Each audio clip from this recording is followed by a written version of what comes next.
G'arb matbuoti Tramp Isroilning Eronga zarba berishiga qarshi bo'lgani haqida xabar bermoqda. The Wall Street Journal'ning yozishicha, Tramp Netanyahu Eronga qarshi harbiy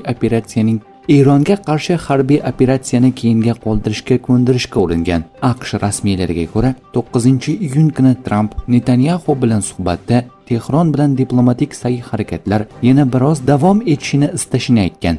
15-iyunda Eron bilan muzokaralarning navbatdagi raundda o'tkazilishi rejalashtirilgan edi. Ammo Netanyahu Trampga bu Eronga kelishuv tuzish uchun berilgan 60 kunlik muddatning so'nggi kuni ekanligini va Isroil ortiq kuta olmasligini aytgan deydi suhbat mazmunidan xabardor amaldorlardan biri. Isroil harbiy havo kuchlari Erondagi hukmdor rejimning Tehrondagi har bir obyekti va har bir nishoniga zarba beradi. Isroil bosh vaziri Benyamin Netanyahu.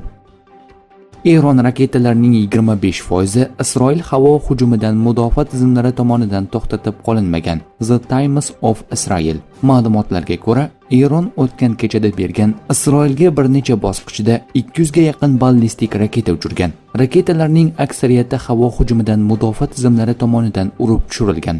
Biroq harbiylarning ta'kidlashicha, raketalarning taxminan 25%, ya'ni 50 ga yaqini tutib olinmagan deb yozmoqda gazeta.